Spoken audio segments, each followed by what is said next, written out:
Oportunidades disfarçadas nas reclamações de clientes. O comandante Rollin convidou 100 funcionários para o voo inaugural da TAM com destino a Miami. Porém, durante a viagem, deu tudo errado. O voo atrasou 4 horas, os assentos estavam trocados, o serviço de bordo foi lento e falho. Nem precisa dizer que os passageiros ficaram irritados. Porém, no final da viagem, Rollin revelou que tudo fora feito de propósito, para a equipe sentir na pele porque deveriam tratar bem o cliente, com simpatia, bom serviço e sem atrasos.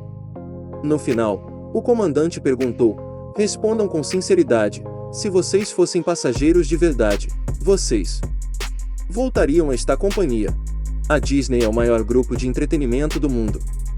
Seus parques temáticos, construídos a partir de 1955, logo se tornaram sinônimo de alegria, diversão e reclamação.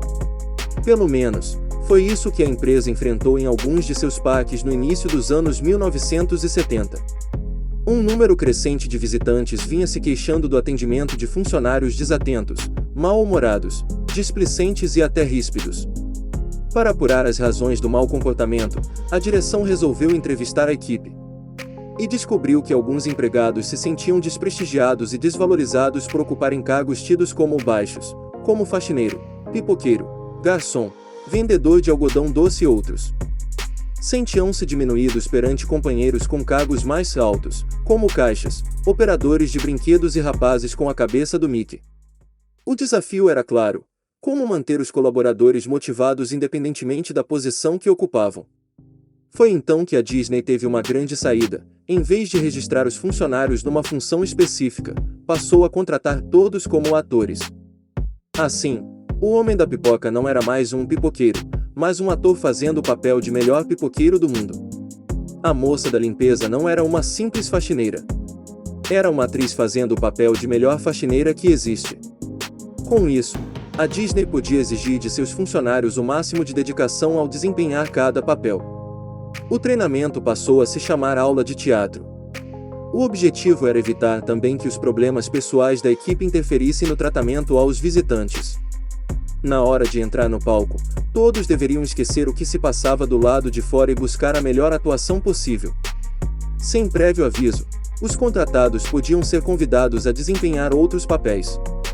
Os atores, de mais destaque no grupo, teriam suas performances reconhecidas. Desnecessário dizer que a estratégia deu certo.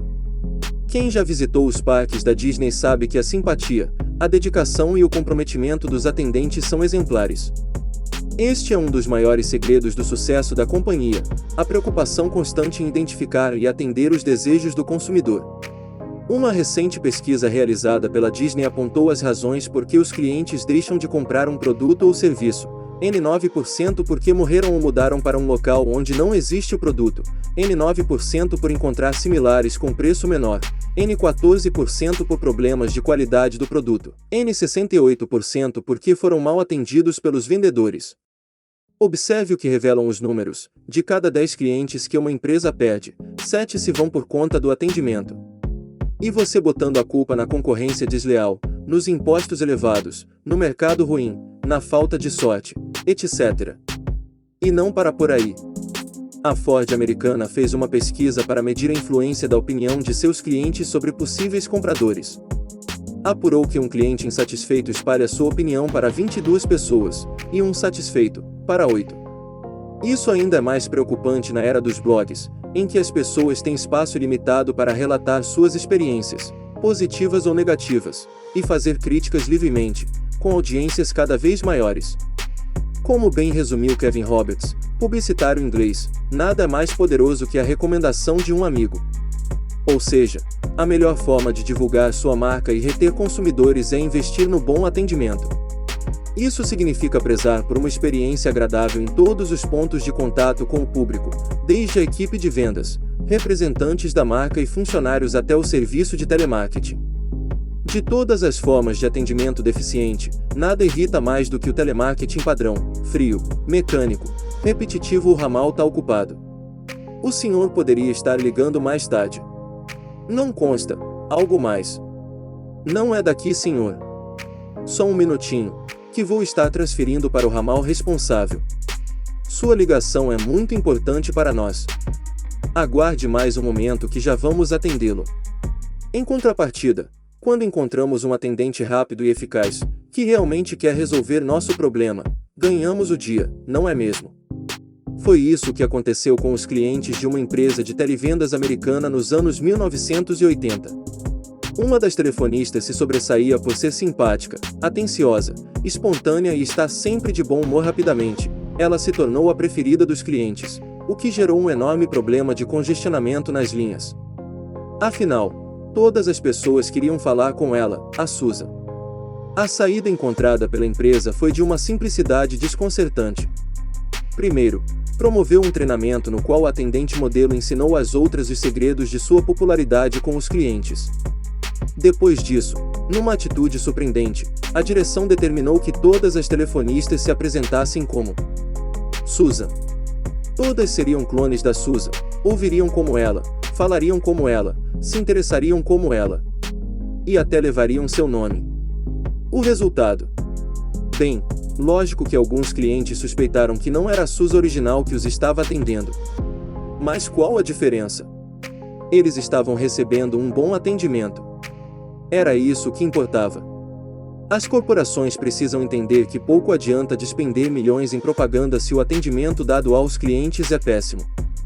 E isso não se resume ao pessoal de vendas e do atendimento propriamente dito. Em algum momento, todo funcionário tem contato com o público. Não importa se é o porteiro, o estagiário, o rapaz que não saiu para almoçar ou o encarregado de outro departamento, no instante em que fala com o cliente, ele é responsável pela imagem da marca. Naquele momento, o sujeito é a empresa. Sam Walton, o lendário fundador do Walmart, vivia espalhando nas reuniões: se você não está atendendo um cliente, deve então estar atendendo alguém que está atendendo um cliente. Fora isso, você não tem grande utilidade. O presidente de uma importante empresa brasileira lançou o lema "É comigo, sim". O objetivo era conscientizar a equipe da importância de atender às necessidades do público e evitar respostas evasivas do tipo: "Isso não é comigo, não é do meu departamento, infelizmente não posso ajudá-lo", e daí por diante. Manter os clientes satisfeitos é uma tarefa difícil, principalmente nos dias atuais. Nunca na história da humanidade o consumidor teve tanto poder de escolha, variedade de marcas, produtos semelhantes, acesso à informação e noção dos seus direitos. O resultado disso tudo é que eles mudam suas preferências com muita rapidez e facilidade. Uma hora querem alimentos diet, depois não querem mais. Uma hora querem carros grandes, depois biocombustíveis. Uma hora querem carboidratos, depois proteínas. E assim por diante. A única maneira de as empresas acompanharem o consumidor é monitorar constantemente essas variações. Como se faz isso? Primeiro, estando próximo do cliente. Era o que fazia o comandante Rolim. Seu hábito de ficar na entrada dos aviões cumprimentando pessoalmente os passageiros deu muito o que falar. Para detratores, apenas jogada de marketing. Para o comandante, uma forma de ouvir ali, diretamente da fonte, comentários, solicitações e reclamações. O que o cliente vê vale mais do que o que você fala, repetia a exaustão o empresário. Para garantir a proximidade com seu público, Rolim criou o serviço "Fale com o Presidente", em que os passageiros registravam suas impressões durante os voos e enviavam diretamente ao número 1 da companhia. Um dos erros mais comuns cometidos pelos empresários e altos executivos é viverem enclausurados no topo de prédios imponentes, em salas glamourosas e distantes do povo. Ouvir as pessoas é mais do que uma oportunidade de descobrir, sem intermediários, seus anseios e necessidades. É uma chance única de identificar novos mercados, lançar novidades e aprimorar os produtos existentes. É o que mostra o caso a seguir. O milionário inglês Lord de Montagu havia acabado de comprar um impecável Rolls-Royce feito à mão. Enquanto acertava os últimos detalhes do pagamento, fez uma observação ao vendedor: para o carro ficar perfeito, só faltava uma coisa. O que? Não sei. Um símbolo, um ícone imponente no capô. Lamento, senhor. A direção não deixa mexer no produto. Lord Montagu pensou por alguns instantes e depois murmurou: vocês não podem fazer. Mas eu posso. Alguns meses depois, o milionário voltou à concessionária para mostrar sua criação. Sobre o capô do veículo, havia a escultura de uma linda e sensual mulher com os braços e as pernas esticados como se estivesse voando. O cliente explicou: encomendei a peça a Charles Six, um dos mais conceituados escultores de Londres. Pedi que ele retratasse uma garota sentindo muito prazer com um vento no rosto. Ficou fantástico. Mas quem é essa mulher maravilhosa? Olhando para os lados, Montagu respondeu: é minha secretária, Eleanor. Mas não conte para minha mulher, hein, rapaz. O fato chegou aos ouvidos da direção da montadora, que se interessou em conhecer o trabalho. E ficou tão encantada que, numa decisão admirável, resolveu incorporar o detalhe à linha de produção de todos os seus veículos. E foi assim que surgiu a escultura Spirit of Ecstasy, que desde os anos 1930 enfeita os carros da marca Rolls-Royce. Especulando, tudo indica que o vendedor não guardou segredo sobre a musa inspiradora do milionário. Se ele tivesse se calado, provavelmente você não estaria lendo esta história aqui. Ninguém sabe como a esposa de Lord Montagu reagiu quando ficou sabendo do fato. Atender com atenção e ouvir os clientes é mais do que uma poderosa forma de fidelizar o consumidor e aprimorar produtos. Pedidos, sugestões e reclamações podem indicar um novo filão onde sua empresa atuar. Não é novidade para ninguém que o iPod é o eletrônico mais bem-sucedido dos últimos tempos. Lançado em 2001, em apenas 4 anos a linha já representava 33% da receita da Apple, fazendo a empresa sair de um prejuízo de 25 milhões de dólares para um lucro de 276 milhões de dólares. O que provavelmente você desconhece é que o iPod surgiu graças à insatisfação dos clientes com outro produto Apple. Aconteceu assim: no final dos anos 1990, a nova linha iMac foi lançada nos Estados Unidos. Ao mesmo tempo que obteve calorosa recepção do público, recebeu muita reclamação, em especial porque os computadores não traziam gravador de CD nem drive para disquete. Ou seja, não permitiam gravar arquivos de forma alguma. Era uma falha grave. Você deve se lembrar, nessa época, o mundo assistia ao espantoso crescimento da música digital. Cada vez mais pessoas descobriam a facilidade de fazer downloads, compartilhar arquivos e obter cópias não autorizadas de CDs. Inexplicavelmente, a empresa de Steve Jobs ignorou essa tendência. Mas os consumidores continuaram fazendo tanto barulho que Jobs se viu obrigado a olhar para o problema. E o líder da Apple se surpreendeu com o que viu: estava ocorrendo uma mudança radical na forma como as pessoas consumiam música.